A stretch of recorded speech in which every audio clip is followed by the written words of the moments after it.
Tunadhaminiwa na Magnus Secondary School. Ni shule ya bweni na kutwa kwa kidato cha kwanza hadi cha 4.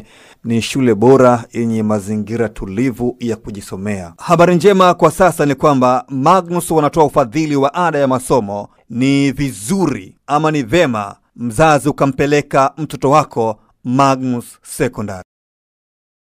Fuata kanuni za michezo. Ndio. Yafahamu kwenye kanuni namba ngapi, lakini kisheria timu yoyote inapokwenda ugenini lazima wapate nafasi ya kufanya mazoezi kwa muda wa mechi itakayechezwa kesho. Wafanye mazoezi ili kujiandaa na mechi ya kesho. Kama ni usiku saa 1 wanafanya mazoezi kuanzia saa 1, kama ni saa 2 wanaanza saa 2, kama ni ya saa 10 wanaanza saa 10, sababu mechi itakuwa saa 10. Kikanuni iko hivyo. Sasa sijatambua kwa sababu gani Simba walizuiliwa au kulikuwa na vigezo gani, lakini kwa kisheria Simba walikuwa na haki. Kwa mujibu wa taarifa kwamba Simba hawakutoa taarifa kwenye ule mkutano wa maandalizi ya mechi, kwamba hawakutoa taarifa kama anakwenda kufanya mazoezi kwenye uwanja husika. Inawezekana ikawa hivyo ama isiwe hivyo kutokana na hali ishatokea kuwa hivyo. Lakini pamoja na kwamba hata kama hawakutoa taarifa, lakini je, turudi kwenye sheria na kanuni. Je, inaruhusu Simba kufanya mazoezi? Na kama anaruhusiwa kufanya mazoezi kanuni na sheria, kwa nini alizuiliwa? Sababu hivi ilifanya azuiliwe. Hilo ni kosa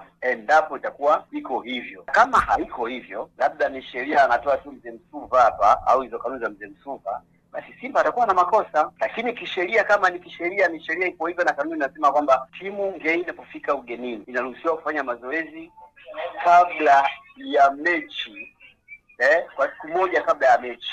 Kama inasema hivyo, Simba hawana makosa, wana haki. Na je, kutofika siku ya mchezo ama kugomea mchezo kwa kosa kama hilo pia wana haki pia? Kugomea mchezo. Kugomea mchezo ni kosa, lakini inawezekana kuna sababu na ndio maana amegomea mchezo. Inawezekana kuna sababu ambayo inafanya wagomee mchezo kutokana na wao kwenye vipengele ambavyo wao wanajua. Simba wana sheria, Yanga kuna wanasheria. Sasa inawezekana kwenye utaratibu wakakaa na wanasheria wao, kuna muongozo wakawa wametoa, mimi na wewe hatujui, na ndio maana kuna utaratibu ufuatwa hivyo. Lakini katika kanuni ambazo zinazungumza katika kanuni za eneo hilo pia hazimpi mandate timu kugomea mechi. Hili pia likoje? Kwa kweli hilo sehemu ni kosa, kipengele hicho kinakosa kugomea mchezo, lakini yote itakuwa imesababishwa na ule usumbufu walioupata, kwa sababu inawezekana kuna mazoezi ya mwisho na wachezaji wa lengo ambao watacheza na kuna program ambayo imepangwa itakuwa imevurugika. Kama imevurugika kwa siku hiyo, inawezekana sawa kufanya mazoezi siku zote, lakini yale mazoezi ya mwisho kuna vitu ambavyo mwalimu huwa anavionyesha kwamba nataka mechi hii mafullback cheze hivi, forward muende hivi, viungo mcheze hivi, lakini mmoja wenu mcheze 1 2 3. Nataka mawinga mbane, fullback zipande na kushuka. Sasa kuna namna ambayo walimu wameelekeza. Sasa kama utaratibu wa kuelekeza imeshawaharibia utaratibu. Okay, na kwenye eneo hilo moja kwa moja tunaweza tukampa lawama nani? Kwanza tunatoa lawama kwa wale waliozuia Simba namba 1. Ndio. Wale ndio wafuataji walisababisha Simba usiingie uwanjani. Wale ndio wa kwanza. Sababu kuna kitu amekitengeneza. Sisi binadamu unajua tumeumbwa kama wanyama, tuna hasira mbalimbali. Sasa kuna hasira labda imeingia hasira ya Simba kweli ndio imesimamia mambo huo. Inawezekana kweli kuna sehemu umekosa, baadaye unajutia, lakini ile hasira yako ndio inakufanya umefanya vile, utakuja kujutia baadaye. Young Africans kwa upande wao wanahitaji kupewa alama 3. Wanaamini kwamba kupitia mchezo ule ambao haukuchezwa, wao wanaamini kwamba ulipaswa kuchezwa.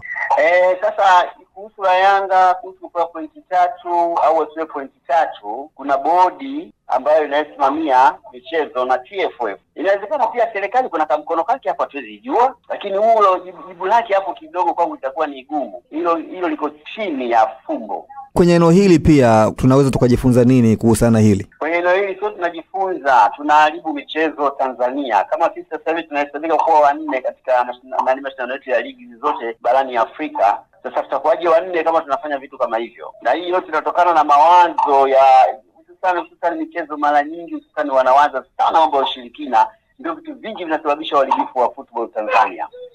Ni mambo ya kishirikina. Nasema kwamba nchi yetu ya Tanzania, timu karibu asilimia kubwa za Tanzania, ama naweza nikasema zote, zinaweka ushirikina mbele, mawazo ya ushirikina mbele. Inawezekana ndio sababu ya kuharibu.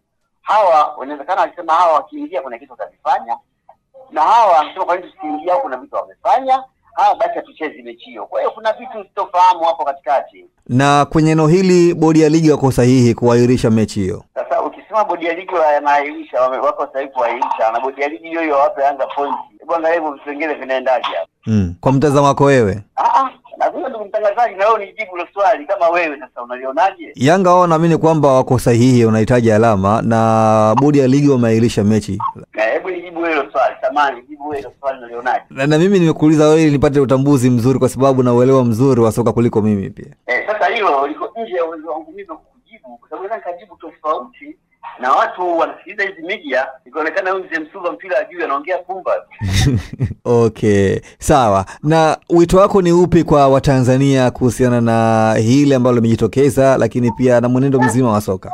Mimi ninachosema kwamba tubadilike, Watanzania tubadilike, kuanzia mashabiki au sisi tunajiita mabouncer, na mimi mzee Msuva nataka bouncer na mabouncer pia wabadilike, kutumia kwenda huko mlangoni kufanya vurugu na nini. Tubadilike, tuangalie football inavyokwenda, angalia maendeleo yetu Ulaya. Hata kama kuna dabi, baadaye unakuta wanaongea, wanafurahi, wanacheka, wanapeana jezi na nini. Sasa fanya kwetu hiyo, kama kesho mchezaji hajafukuzwa timu na atakosa au asicheze mechi hata 5 au akacho hapa.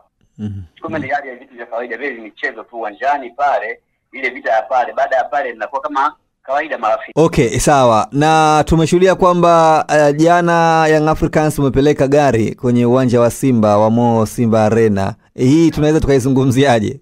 Sasa hiyo ni sawa na uchokozi. Shanza mtu kumfanyia vitu vya ajabu, alafu naenda wewe tena kupeleka ngoma kwenye uwanja wa mwenzio ukapige ngoma ucheze. Unategemea nini kama sio shari? Ili chukulia kwamba Simba pale angekuwa wameenea wale, maana kuna Simba vichaa wale wasioelewa. Wale wangekuepo kesho na kesho kutwa, madai ingeonekana Simba imewafanyia fujo Yanga kwa kuwa wamewapigia gari yao, lakini ukiangalia aliyetoka mbali kumfuata mwenzie ndio mgomvi na ndio mchokozi.